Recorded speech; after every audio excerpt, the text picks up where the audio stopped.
સુરતના ઉત્તરાયણ વિસ્તારમાં આવેલા ગજેરા વિદ્યાભવન ખાતે પ્રજાસત્તાક પર્વની ઉજવણી કરવામાં આવી હતી, જેમાં મોટી સંખ્યામાં મહાનુભાવો હાજર રહ્યા હતા.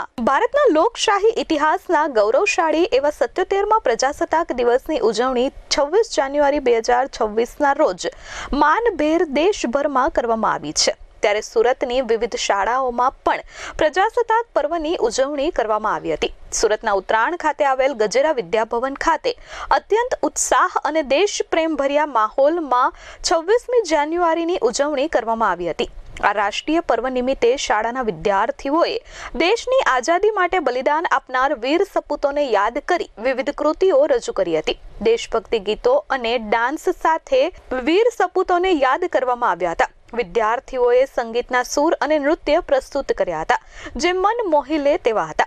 શારીરિક કૌશલ્યનું પણ વિદ્યાર્થીઓએ પ્રદર્શન કર્યું હતું, જેમાં યોગા, જિમ્નાસ્ટિક, પિરામિડ અને સ્કેટિંગ ડાન્સ જેવી સાહસિક પ્રવૃત્તિઓ આકર્ષણનું કેન્દ્ર બની હતી. અને શાળાના અલગ અલગ હાઉસના વિદ્યાર્થીઓ અને એનસીસી ગર્લ્સ બટાલિયન દ્વારા શાનદાર પરેડ રજૂ કરવામાં આવી હતી.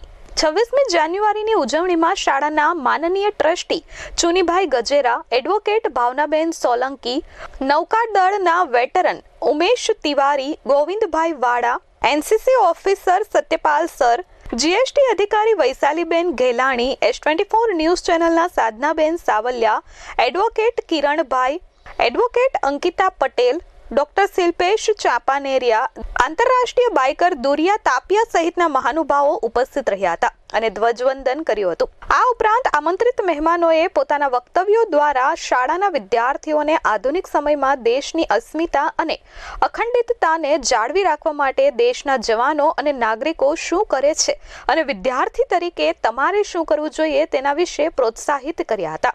77મા પ્રજાસત્તાક દિવસની ઉજવણી શાળાના માનનીય ટ્રસ્ટી ચુનીભાઈ ગજેરાની અધ્યક્ષતામાં અને માર્ગદર્શનમાં કરવામાં આવી હતી, જેમાં ગજેરા વિદ્યાભવન ઉત્તરાયણના તમામ વિભાગના આચાર્ય, ઉપ આચાર્ય, શિક્ષકો, બિન શૈક્ષણિક કર્મચારીઓ અને વિદ્યાર્થીઓએ બહોળી સંખ્યામાં હાજર રહી ભારત દેશના મહિમા અને કીર્તિમાં વધારો કર્યો હતો. Bureau report S24 news, Surat.